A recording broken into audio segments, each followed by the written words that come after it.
Thank you very much. Thank you very much, everybody. And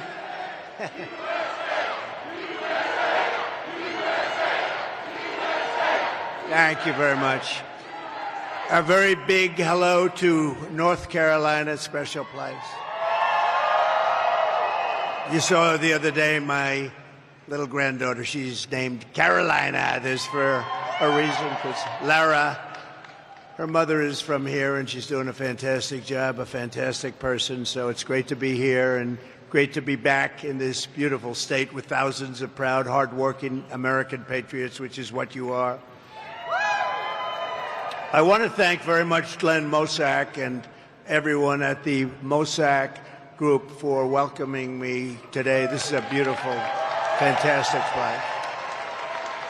And I must tell you, Glenn is the owner and the boss and all of that, and he grabbed me as I'm coming up. He grabbed me, "Sir, I want to just tell you something." He said, "Before tariffs, when you put those tariffs on, this was just a dead, empty building. It wasn't functioning. And you put those tariffs on, and now we're a manufacturing powerhouse." He said they were only importing product. Now they're making product, and they're making a lot of it. You see a lot of it here. That's a lot of product.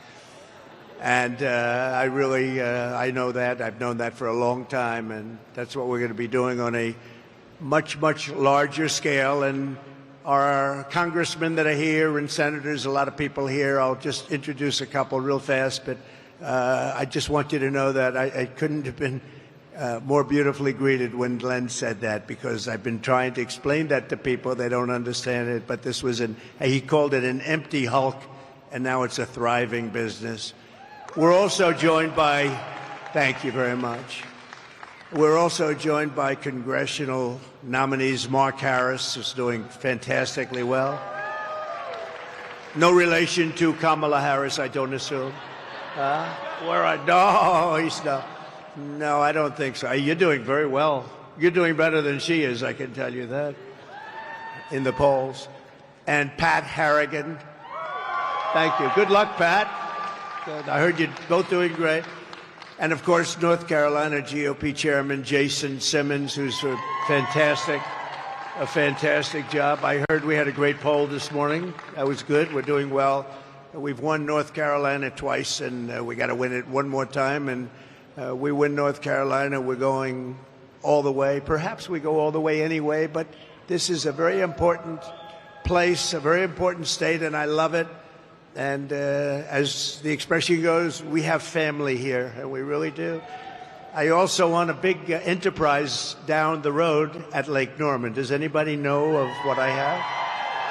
And it's been very, very successful. Trump National has been great right on Lake Norman, which is so beautiful. I wish I had time to go see it. I won't have time to even see it. I got to go in and out, but I'll be back.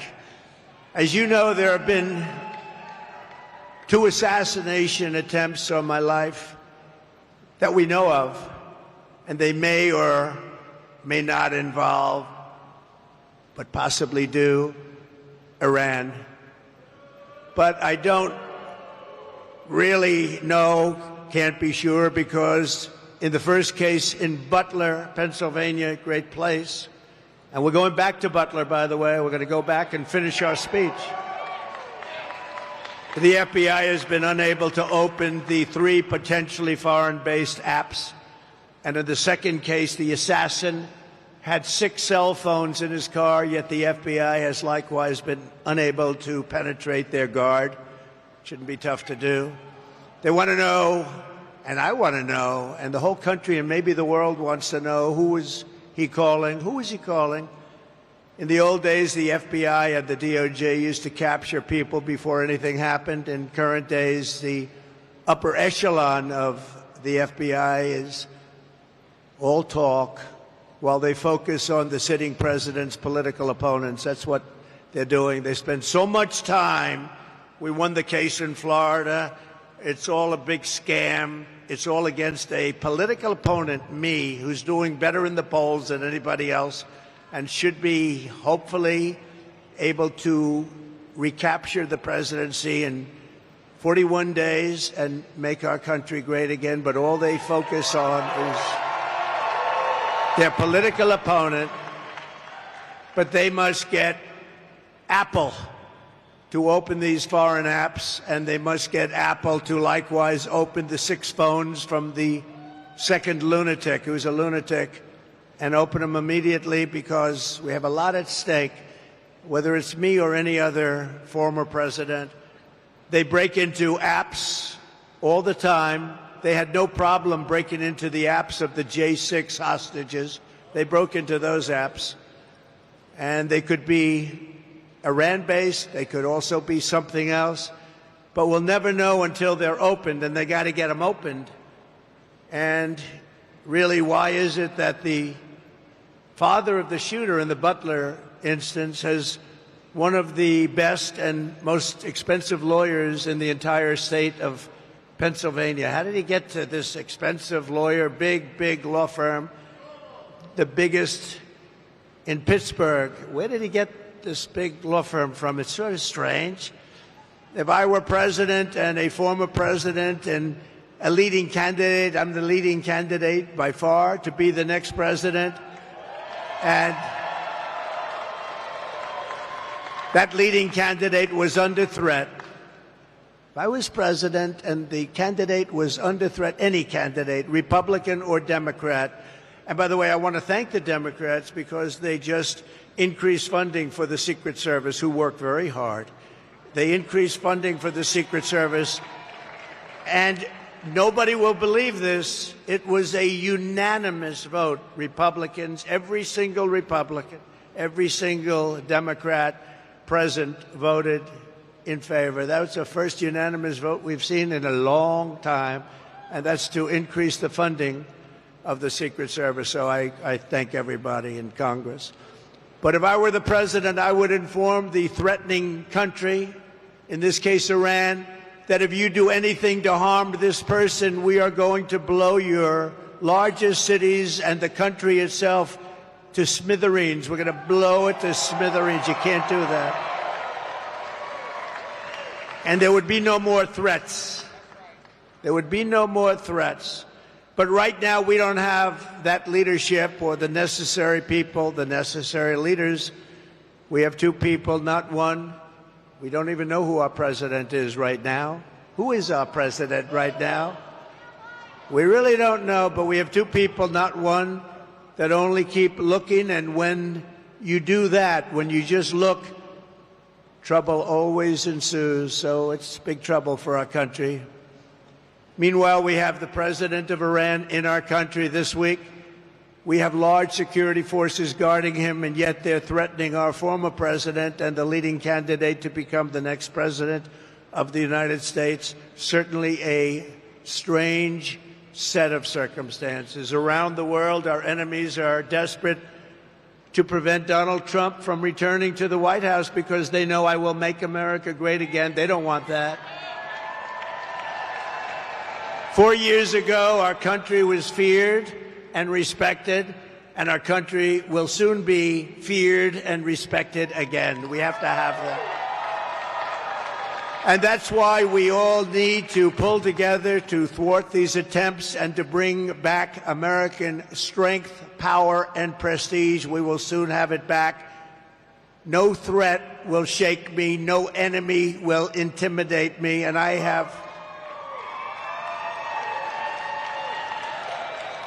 have never been more determined than I am today, and I will never back down in my fight to make America great again, which is what we're doing.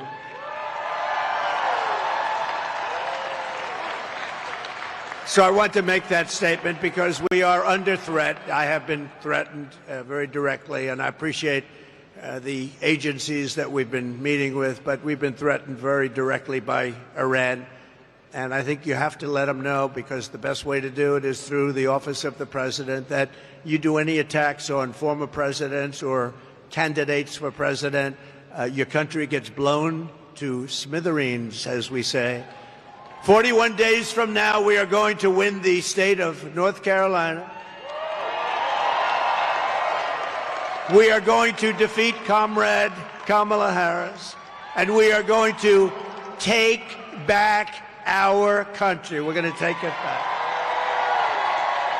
Yesterday, I was in Georgia, a great place, to outline my plan for an American manufacturing renaissance. That's what we're doing. We got tremendous reviews on that speech. Now today, Kamala Harris is supposedly announcing her so-called plans to support manufacturing and wealth creation. Why didn't she do it 3.5 years ago? They've done nothing. Why didn't she do everything 3.5 years ago? She's been there for almost 4 years, and she didn't do it. She didn't create wealth. She destroyed 22% of the value of every dollar in your pocket and jeopardized us in front of the remaining portions of the marketplace.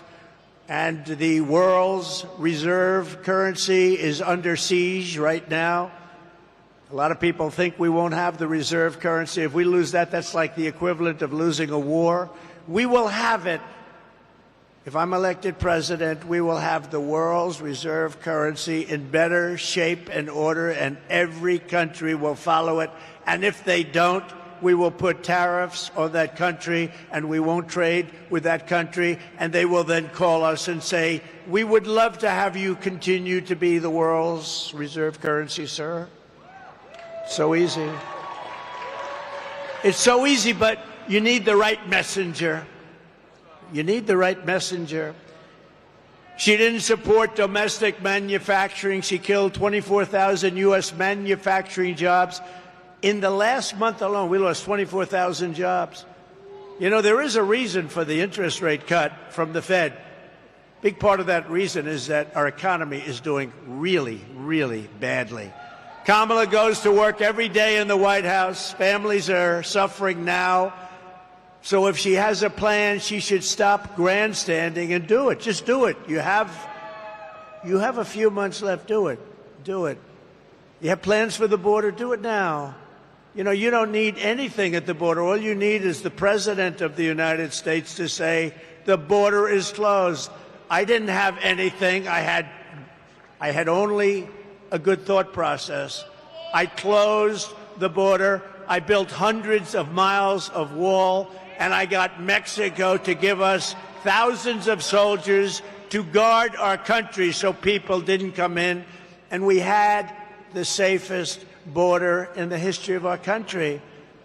I didn't need to have a document. I was president. I said to the Border Patrol, nobody better than the Border Patrol and ICE and all of the rest, law enforcement in this country, of which I have the endorsement of almost every single law enforcement group. But Kamala should have closed the border years ago, and we wouldn't have hostile takeovers of Springfield, Ohio, Aurora, Colorado, where they're actually going in with massive machine gun type equipment. They're going in with guns that are beyond even military scope, and they're taking over apartment buildings. They're taking over real estate. They're in the real estate development business. Congratulations. These are, in that case, people from Venezuela, young street gang members that were sent here by the Venezuelan government. You know, crime in Venezuela is way down. Crime all over the world is way down, except here. I was right in the debate when David Muir kept interrupting me over and over and over again. And he said to me, when I said crime is way up, it's rampant because of what's happening in our country. And he said, no, crime is not up. That's a mistake. Crime. Well, the following day, the Department of Justice announced the crime figures up 44%, up much more than that in certain categories. But I haven't gotten an apology. No vice president in history has done more damage to the United States economy than Kamala Harris. She has no idea what she's talking about on economy or really on anything else. If you watched Oprah the other day and you watched those answers, you wouldn't even be thinking of her for president of the United States, because we had 4 years of that, and our country can't take 4 more years of that, I can tell you.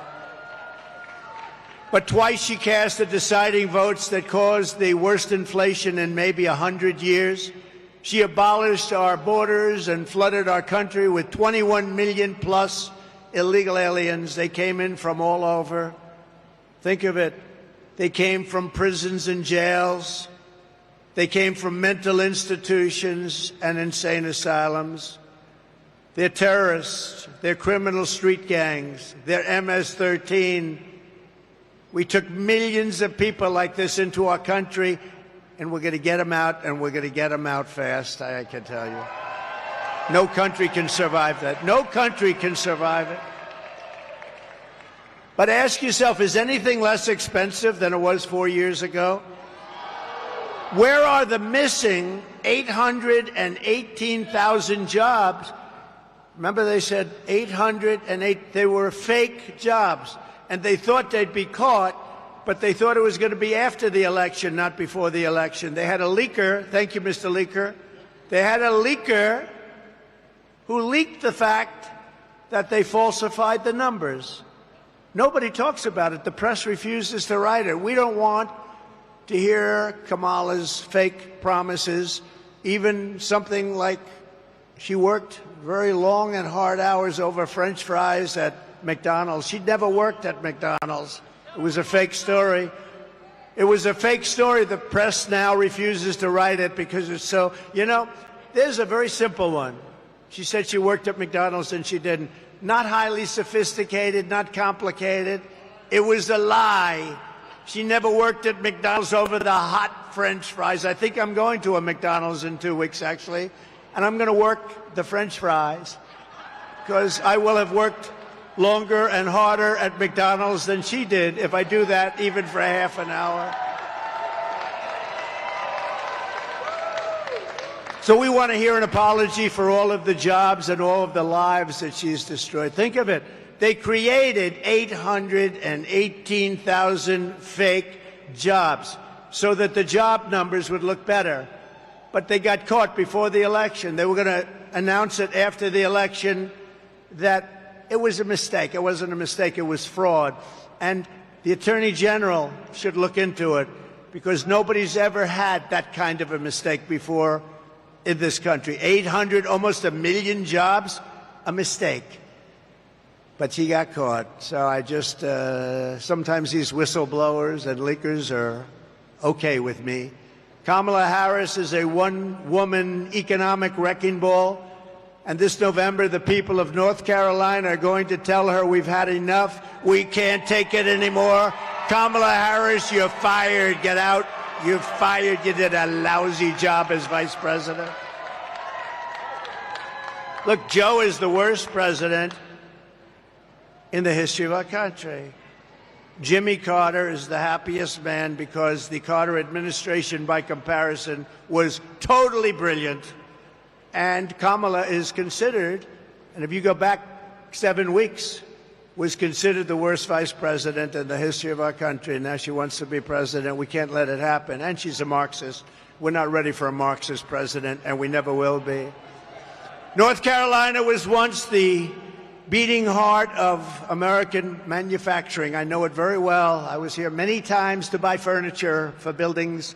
I'd come and I'd look, and there was nobody like the craftsmen of North Carolina. It was filled with companies like this one and known everywhere for its incredible craftsmanship and skill. I know from personal experience, though, that I was a big buyer. I bought a lot of things here. That there was no place for furniture in particular like North Carolina. You were the furniture capital of the world, but now so much of that business has been stolen from you, and it's made in China and other places. And by the way, it's not as good. The quality is nowhere near. You made furniture. You bought a chair. It was good for 30 years. You buy some of these chairs that they sell you now, they break after about 2 months. People are laying on the floor, suing you for giving them a bad chair. Then on top of it all, our government keeps them out. Then on top of it all, you get sued because they fell out of a chair at a hotel. Boy, oh boy, you made the best product. You made the best furniture. After the twin betrayals of NAFTA, which I ended, and China's entry into the WTO, World Trade, North Carolina lost over 300,000 manufacturing jobs quickly, including 60% of its furniture manufacturing jobs, and that number was going up until I came along. No one in Washington ever cared until me. In 4 short years, I ended NAFTA, the worst trade deal ever made, and replaced it with the USMCA, considered the best trade deal ever made, kept you in business. And I stood up to China like never before, including by imposing a 22% tariff on all Chinese furniture imports, saving the North Carolina furniture industry, what was left of it, because when I got there, you were in bad shape. But I saved the rest of the industry from total obliteration, just like Len said here. This building was an empty hoaxer until you put tariffs on, and now it's thriving, and a lot of people working here. It's a beautiful, beautiful site, beautiful place, great-looking product. Almost overnight, we reduced Chinese furniture imports by 25%. And I just want to say to North Carolina, you're welcome. Get out and vote for Trump. That's all I ask. I don't ask much. Vote for Trump, right? These beautiful women are from North Carolina. They have been following me all over the United States for years. This is number 232, and this isn't a rally. This is just a gathering of business people, just letting them know how well we're doing with all of the things that we're doing and how well we're doing in the polls. We're doing very well. We're leading in North Carolina by nice numbers, I think, but the real story is now being told because you're hearing the story. But these women have followed me all over. Their husbands are great people that put up with them.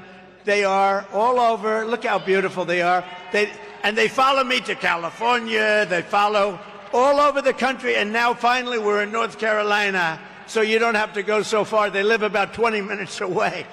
But they are unbelievable patriots, and we appreciate it.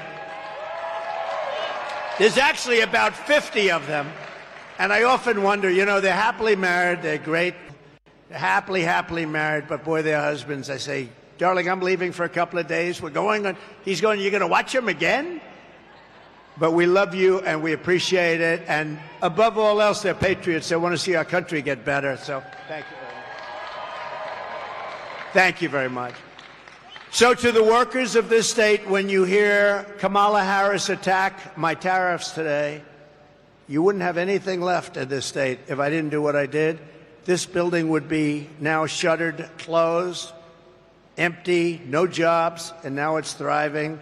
We're going to do the same thing on a very large scale for our country. We're going to make our country something that nobody thought it was even possible. Just remember, Kamala's not attacking me. She's attacking your furniture jobs. She's attacking your communities. She's attacking your factories.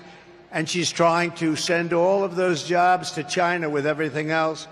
And we're not going to let that happen. Joe got all that money for China. You know, China paid him a lot of money. So did Ukraine. So did Russia.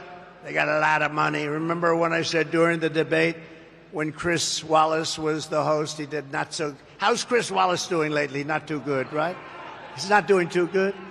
I said, why did the mayor of Russia's wife pay you $3.5 million cash? How come? And Chris Wallace stopped me.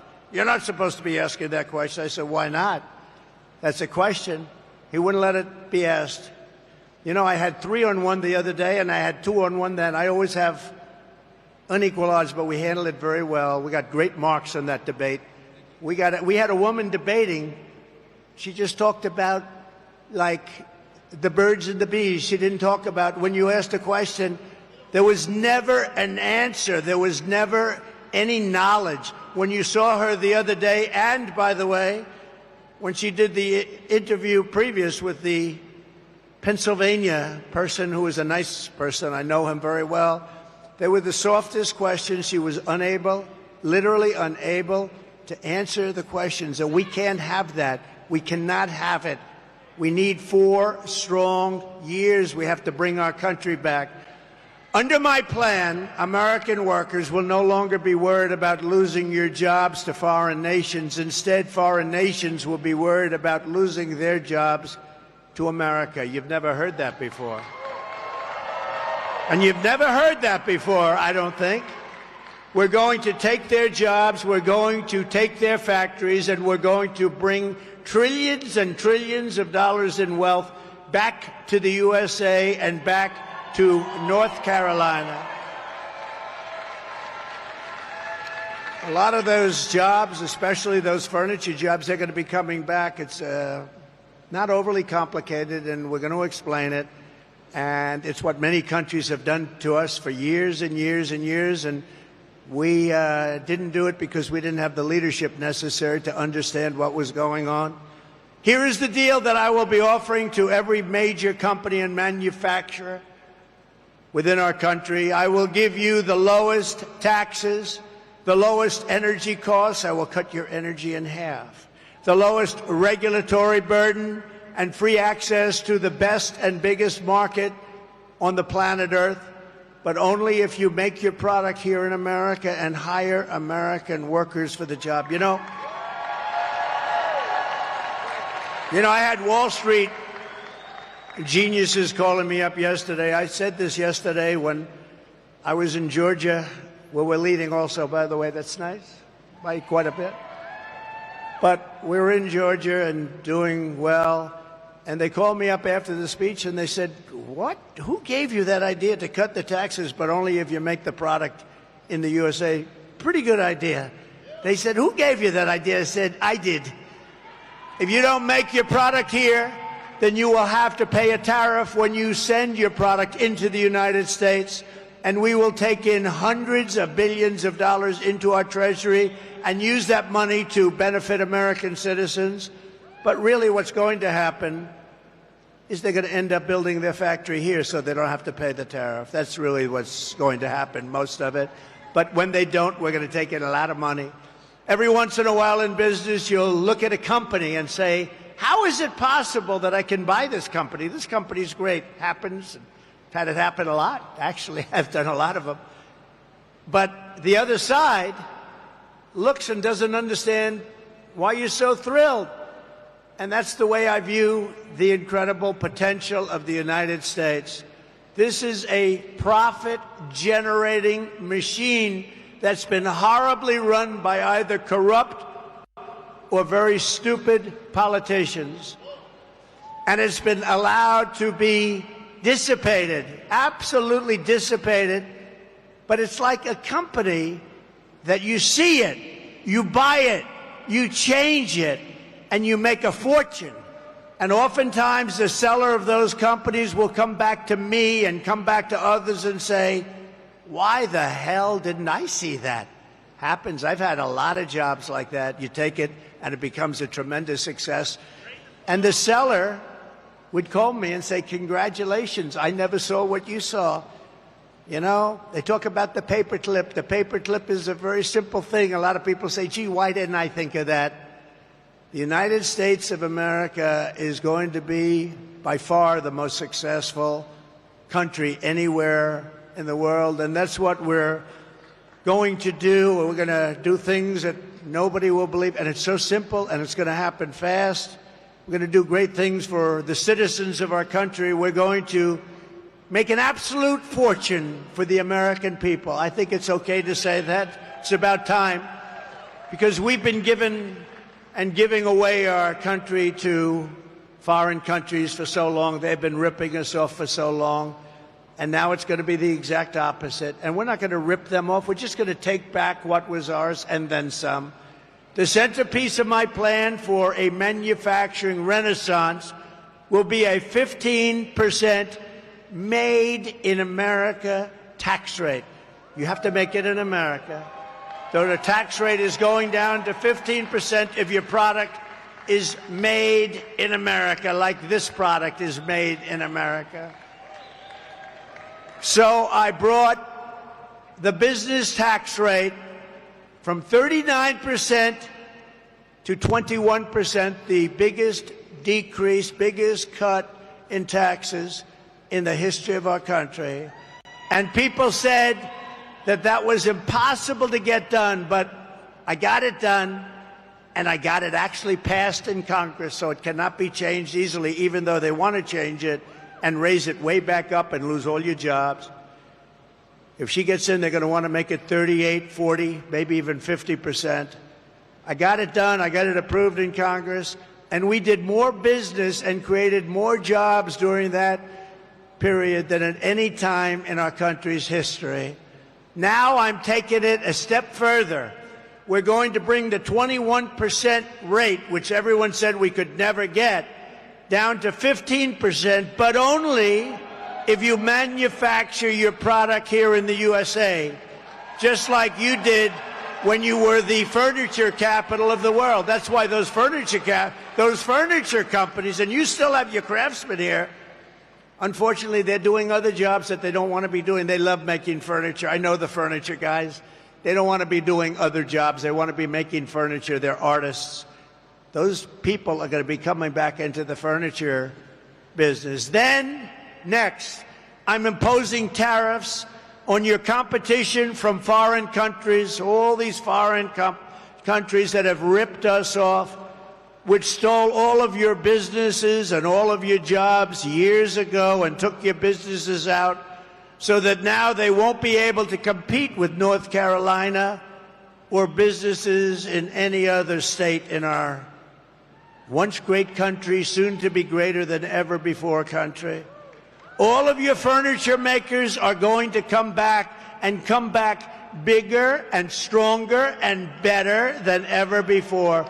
They're mostly gone. They're all coming back. This is why people in countries want to kill me. They're not happy with me. It's a risky business. This is why they want to kill me. They only kill consequential presidents, remember that. But this is why, if you're one of the countries that's affected, you're not happy with what I'm saying. When they used to say they like Barack Hussein Obama, of course they do, because he did nothing to help us. When they like Biden, who doesn't know he's alive, of course they like him, because he does nothing to bring your businesses back. He lets the world rob our country, the robber barons. He lets them rob and steal from our country, and most importantly, he lets them take our jobs. U.S.-based manufacturers will also be able to write off 100% of the cost of heavy machinery and other equipment in the fiscal year. So you got the greatest thing in the world. You're going to have protection from them coming in, because we're going to put on from 50 to 200% tariffs. You're going to be protected. Your companies are going to come in. They're going to pay a low tax rate and a really low tax rate if they make their product in America, which is what we want to do, because we're creating jobs like no other country would be able to create jobs. By contrast, listen to the deal that Kamala Harris is offering to companies to keep jobs in America. First, the tax queen, they call it the tax queen because she's a big tax raiser, is demanding a 33% tax hike on all domestic production. That means those companies are leaving. That's all it means. You know, these are companies that are smart, and they owe it to their shareholders or their families or whoever owns the company. They'll leave. They have to leave. So she wants to increase their taxes. They're already leaving, and she wants to increase. That means they're gone. Do we agree, North Carolina? The ladies of North Carolina agree. That's not a tough one, though. You've had tougher questions than that. No, she wants to raise the taxes on businesses, so now they can all leave. Next, she wants the largest capital gains tax in the history of our country. And then she is promising a brand new wealth confiscation tax, or unrealized capital gains tax. In other words, unrealized. You know what that means? That means, you know, a lot of people are rich, but they don't have cash because they're spending it in their business and other things. That means they're going to have to sell their business in order to get cash, because she's taxing you and you haven't done anything. The only one going to make a lot of money are going to be the appraisers, the accountants, and the lawyers. that will drive our country into a depression like in 1929.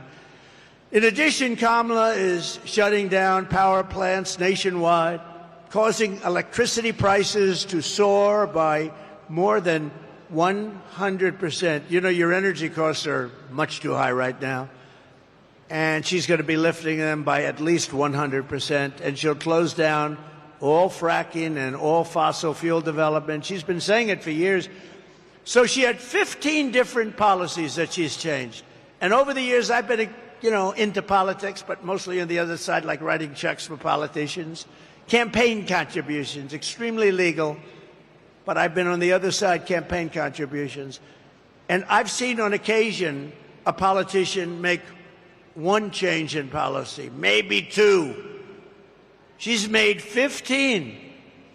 She wants to confiscate your guns. She wants to do this. She wants to that. She wants absolutely there will be no fracking. She said it all over the place. You got to see 2018, 2019. There will be no fracking in this. Now she's saying, oh, fracking would be fine. She was in charge of the defund the police movement. She's a radical left person. Her father is a Marxist professor. He teaches what his daughter is now trying to teach you. No, we don't want Marxists to be running our country because it's a short way to,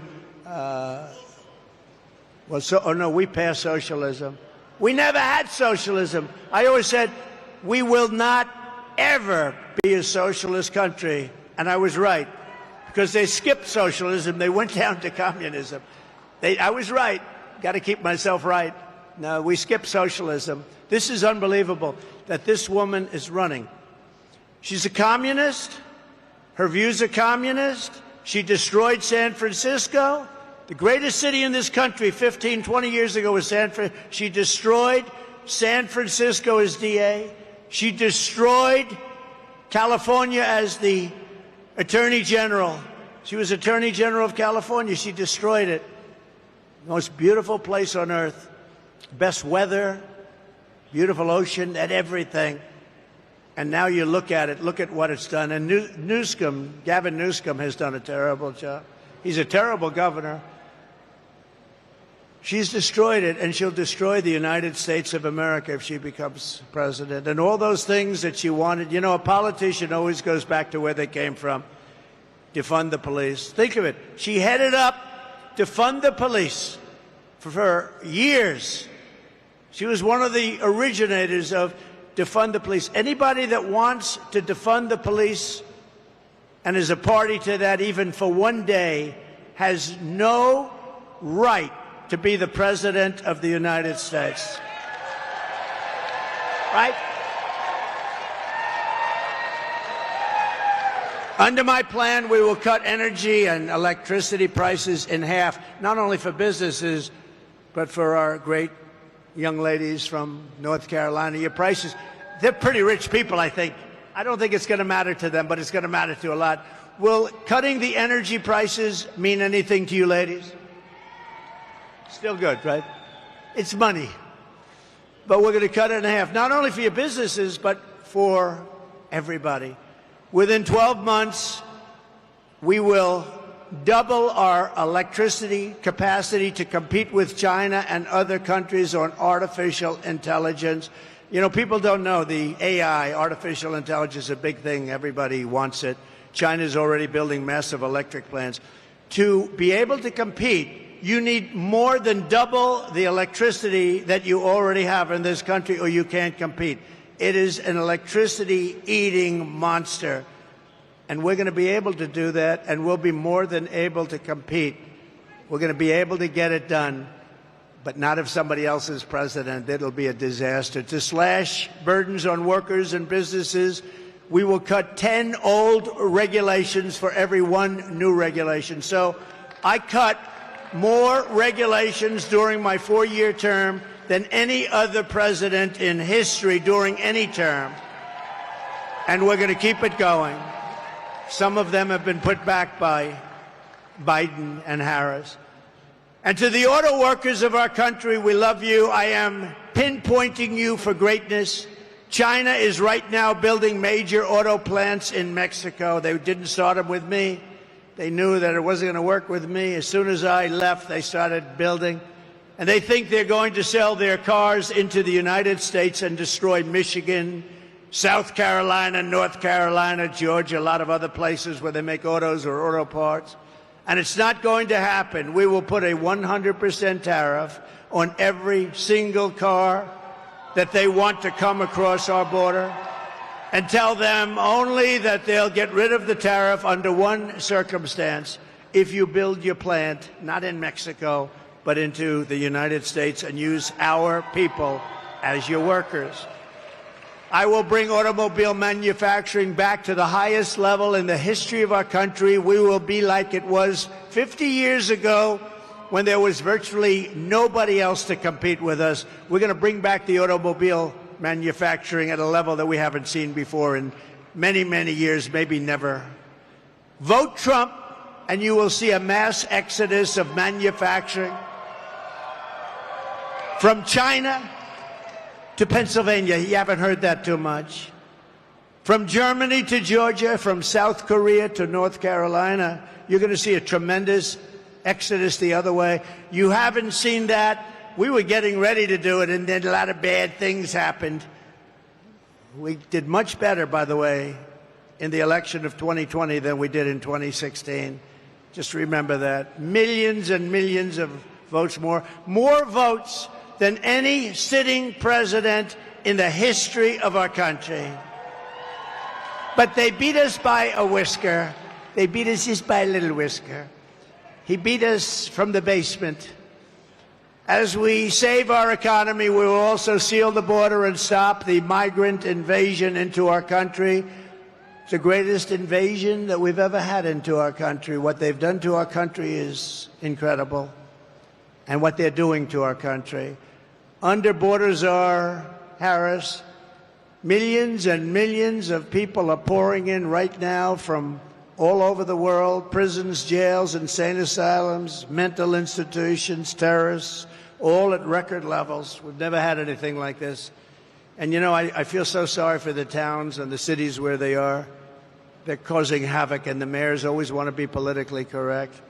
One particular, I don't want to embarrass him, but one particular mayor is saying, we're looking for translators because the people speak no English. So they're looking, you shouldn't be looking for translators. You should be looking for people to take them out of our country and bring them back from where they came, because your town and city is being destroyed. The 21 million illegals she let in are now creating havoc throughout the country. Aurora, Colorado, and Springfield, Ohio are just two examples. What they're going through in those places, it's unbelievable.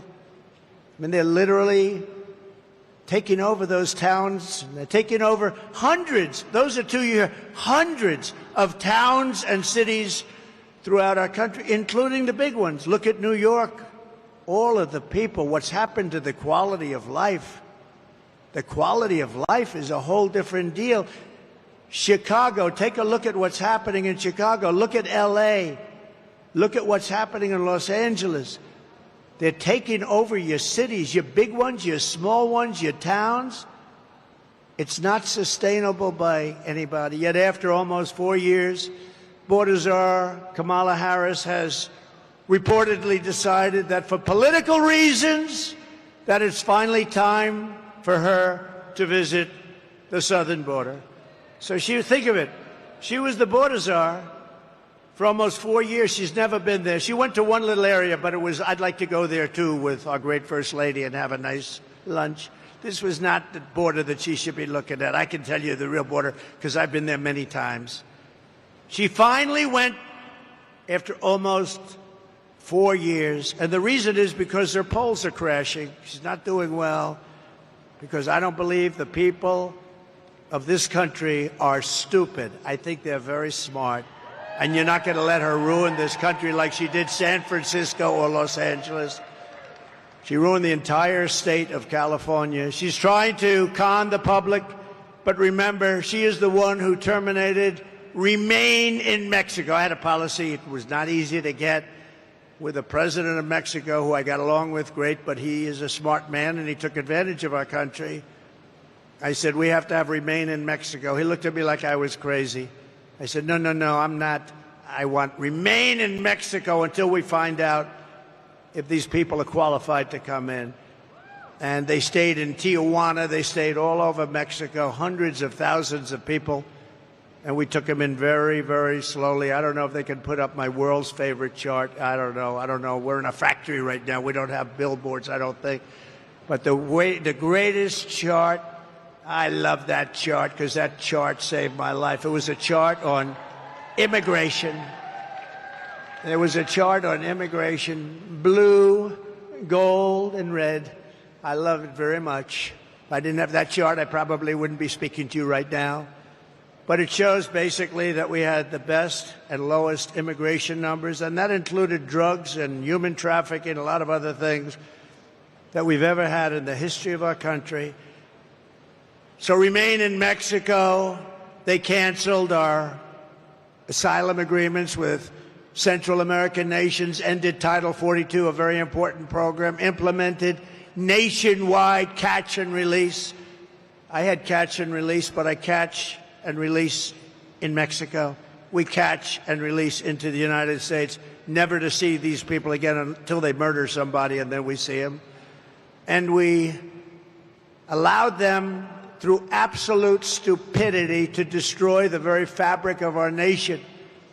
Millions of people were allowed to come in totally unvetted, totally unchecked, from places unknown. I was with Tom Homan recently. He told me that the last check was they came in from 168 different countries.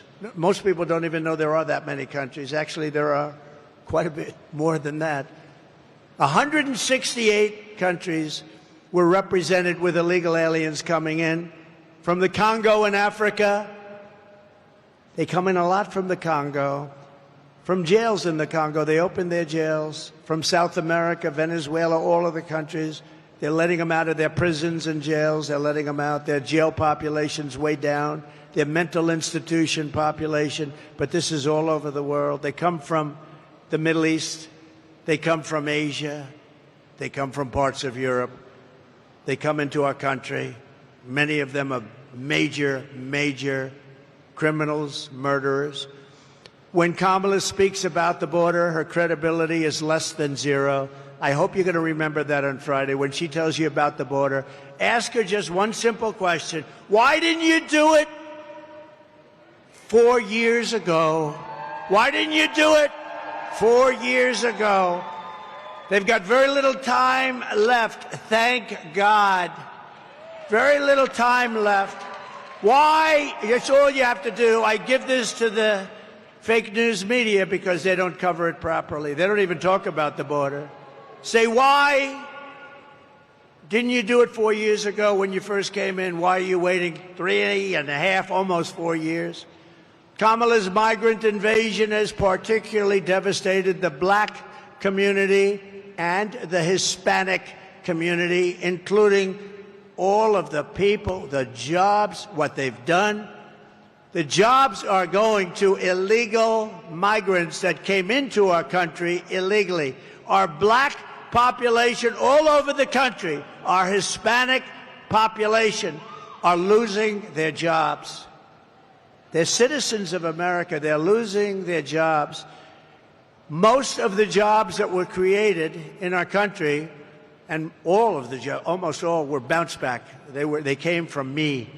Bounce back. Every pandemic has a big bounce back at the end of a pandemic, and we had a very quick bounce back. And we did a great job on the pandemic. Never got the credit I got for the military. We rebuilt it. We beat ISIS very quickly, very rapidly. They said it was going to take 5 years to beat ISIS. ISIS was defeated in 4 weeks. Our military is great. And outside of some of the people on the top, I know every one of them, outside of those people, our military is not woke. You could put some of these people into a room and scream at them for 2 years, and they'd walk out of that room. They wouldn't be woke. We have a great military, and they proved that with the defeat of ISIS. So last month, American-born workers lost 1.3 million jobs. This is last month. And of the 1.3 million jobs, migrants, illegal people that came in illegally into our country, got 635,000 jobs. They got more jobs than anybody else. The black population and the Hispanic population is being devastated by Biden and Kamala Harris, by these millions of people that are coming into our country. And unions will be next. You watch. The unions are going to be devastated by this. And I've been right about everything. You know, they have a hat. Trump was right about everything. I actually was right about everything, right?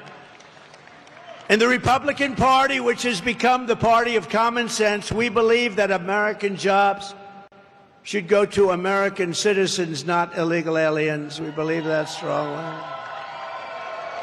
And that's one more reason why we begin the largest deportation operation in American history, starting with the criminals, the murderers, the drug dealers, the people from prisons. We're going to get them out of our country. We're going to get them out fast. The terrorists. We have record numbers of terrorists. In 2019, Border Patrol reported not one terrorist came into the country under the Trump administration. I don't even believe that could be possibly correct. But that's what they say, 0. Over a period of years, they said 11 came in. Let me tell you, right now, we have more terrorists coming, thousands, coming into our country than we've ever even thought possible. And these are rough terrorists. These are the real deal. And only bad is going to happen. Starting on day one, we will end inflation and make America affordable again. We will have no tax on tips, no tax on overtime, and no tax on Social Security for our great seniors who have been devastated by inflation. Our seniors have been devastated by inflation. We're going to have no tax on Social Security for our seniors. If any senior doesn't vote for Trump, we're going to have to send you to a psychiatrist to have your head examined. And while working Americans catch up, we're going to put a temporary cap on credit card interest rates at 10%. People are paying 22%, 25%. It's not fair. We're going to put a temporary cap at 10%. I will settle. The war in Ukraine, oh, what a problem, what a horrible. This is a war that would have never happened. October 7th in Israel would have never happened. But I will end the chaos in the Middle East quickly. And I'm the only one that's going to do this. We have never been so close to World War III as we are right now. We are so close. I will be sure that World War III will not happen. I'm the only one can say it won't happen. But you're very close, and that'll be a war like no other, because I always say it's not going to be two army tanks, two tanks, which, by the way, our country wants to convert to electric. I'm not going to let that happen. They want electric tanks. They don't work well. The battery size is so big, you're going to have to pull a trailer behind the tank. No, can you believe this? They want electric tanks. They don't care. They want to have a nice, free, beautiful for the environment as we blast our way through countries. These people are crazy. They're crazy. You know, they want electric trucks, even though a diesel-fueled truck can go from New York to Los Angeles with plenty of fuel left over. An electric truck, which weighs 2.5 times as much because the battery is so heavy, which takes about half of the payload, in addition to the battery itself, takes half of the payload. It has to stop approximately 6 to 7 times. In the Midwest, you just saw Biden, they built battery chargers, 8 of them. They spent $9 billion on 8 chargers. It's not going to work. And I'm all for electric. And I like Elon Musk. Elon gave me a tremendous endorsement, a very heartfelt endorsement. He feels that if I'm not elected, this country is finished. And he makes a great car, Tesla. He makes a great, great car. But you know what? If people want a Tesla, I think it's great. But they also want to have gasoline-powered cars, which is an advantage for our country because we have more gasoline than any place else. We have more liquid gold under our feet than any place else. If they want a hybrid, and nobody understands that better than Elon Musk, and he makes a great product, but not everybody wants that. They want to have choice. These people want you to go all electric within a very short period of time. Will never work. It'll never be accepted, and it's not being accepted. I will terminate that mandate on day one. Look at the war in Ukraine, and I think it's something we have to have a quick discussion about because the president of Ukraine is in our country, and he's making little nasty aspersions toward your favorite president, me. But take a look at the war happening right now in Ukraine. It would have never happened if I were president to start off with. And there didn't even have to be a settlement. It wouldn't have happened, period. Russia wouldn't have gone in. I spoke to Putin about it a lot. I got along very well with Putin. I spoke to him a lot. You know, I was the one that ended the pipeline, Nord Stream 2, in Europe going to Germany. And he said that was a bad thing. That was the biggest job. Then they say how nice I was to Russia. No, I wasn't nice, but we got along. We had a good relationship, which is a good thing, not a bad thing. But what's happening in Ukraine is a very serious matter. Let's say we did settle, and a deal would have been made with Russia years ago, 3 years ago, before it all began. And we could have made a deal easily. Could have made it easily. If we had a president who was intelligent, we could have made a deal easily. But what do you have left now? Right? 3 years of horrible fighting. The country is absolutely obliterated. Millions and millions of people, including all of these great soldiers, they're dead. Those gorgeous buildings with golden towers are demolished and laying broken on their side. And you'll never see that kind of a town or city again. Can never be duplicated. They're all demolished other than Kiev. You'll never be able to rebuild the cities or towns the way they are. Impossible to do. They were thousands of years old. And just think about it. Just 3 years ago, you had a beautiful civilization. Millions of people that were living that are now not with us any longer.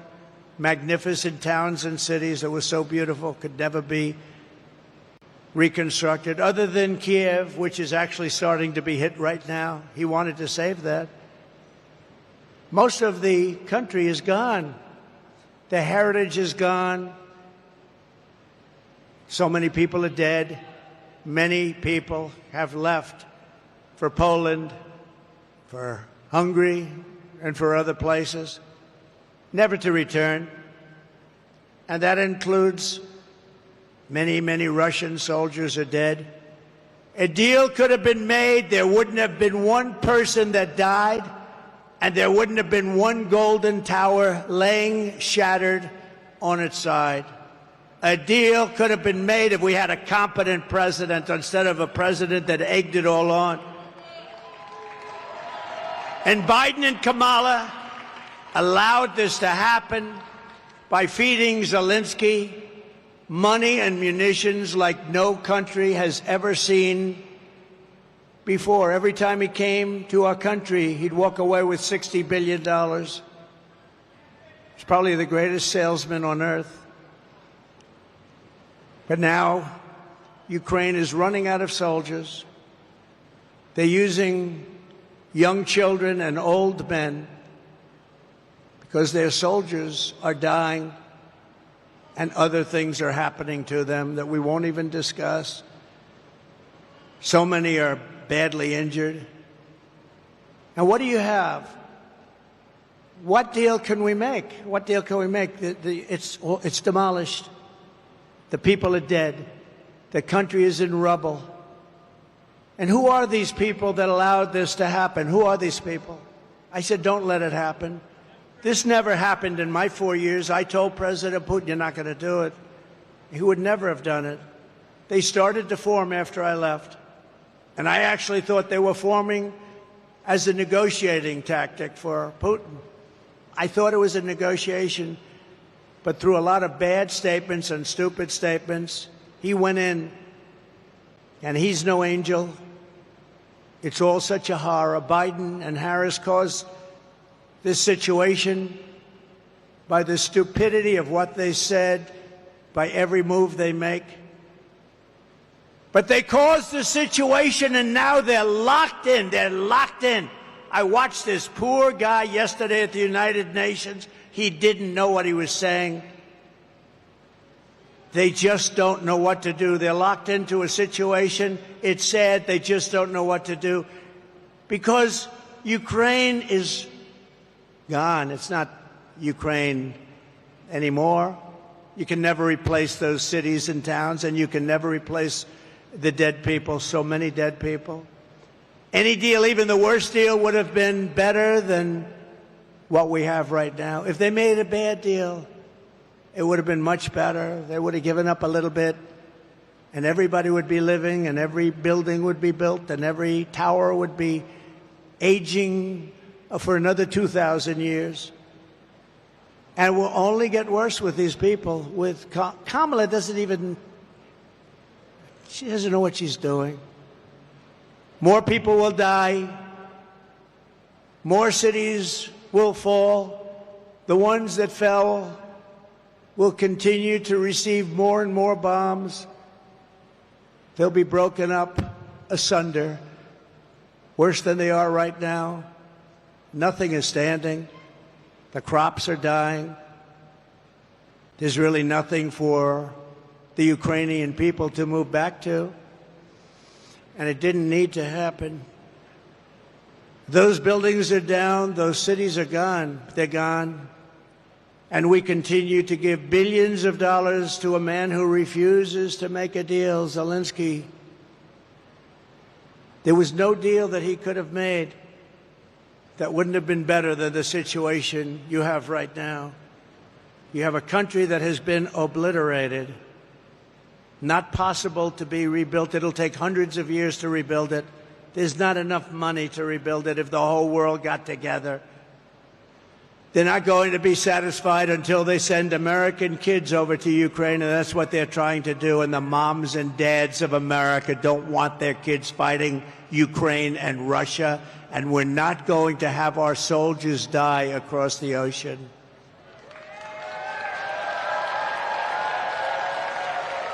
I will restore, as I did for 4 years, the only president in 81 years, they say, no wars. Hillary Clinton said, look at him, look at him. He'll immediately start wars. No. Then she said, look at his rhetoric. He's going to start wars. I said, no, my rhetoric is going to keep us out of wars. And that's what happened. I kept you out of wars. My rhetoric kept you out of wars. I stopped wars from happening. If it were somebody else, they would have gotten 5 Nobel Prizes. I never even got a mention, and I wouldn't, because I happen to be a different kind of a person, and the fake news treats me much differently than they treat other people. Obama got a Nobel Peace Prize, and he didn't even do it. He said, why did I get it? He had no idea. It was immediate as soon as he walked into office, practically. He didn't do anything. What I've done is incredible. The Abraham Accords alone, incredible. But they haven't done anything with it. We would have had every country just about in the Middle East signed into the Abraham Accords, but the Abraham Accords brought peace. We would have had total peace in the Middle East. But I don't care about that with the Nobel Prize. I had so many people, you should get the Nobel Prize. I said, don't worry about it. They don't get the Nobel Prize to certain people. But these are the people that get things done. These are the people that understand strength and they understand peace, because we will restore peace through strength. We will rebuild our cities, including Washington, D.C., making them safe, clean, and beautiful again. We will keep the U.S. dollar as the world's reserve currency. This is how we will end the era of inflation, mayhem, and misery under Kamala and Crooked Joe, and unleash safety, prosperity, and peace for Americans of every race, religion, color, and creed. We're going to do things for our people that haven't been done for a very long time. And we started 4 years ago. We were doing things that nobody ever believed, jobs. And we had the greatest economy in the history of our country 4 years ago, 7 years ago, 6 years ago, and 5 years ago. Together, we will deliver low taxes, low regulations, low energy costs, low interest rates, low inflation, so that everyone can afford groceries, a car, and a home, the American dream. We will stop the invasion and end migrant crime, support our great police, strengthen our military, build a missile defense shield over our country, keep critical race theory and transgender insanity the hell out of our schools, and we will keep men out of women's sports. We will defend the Second Amendment, restore free speech, and we will secure once and for all our elections. Our elections are under siege. Everyone will prosper, every family will thrive, and every day will be filled with opportunity and with hope. But for that to happen, we must defeat Kamala Harris, and we must stop her country-destroying liberal agenda once and for all. It has to end. We have to bring our country and take our country back. So get everyone you know and vote. We want a landslide that's too big to rig. Very simple. Too big to rig. On November 5th, we will save our economy. We will save our country. It will go down as the most important day in the history of our country. We will rescue our middle class. We will reclaim our sovereignty and restore our borders. We will put America first all the time, and we will take our country back. North Carolina, get out to vote. Thank you. God bless you. And God bless America. Thank you very much, everybody. Thank you.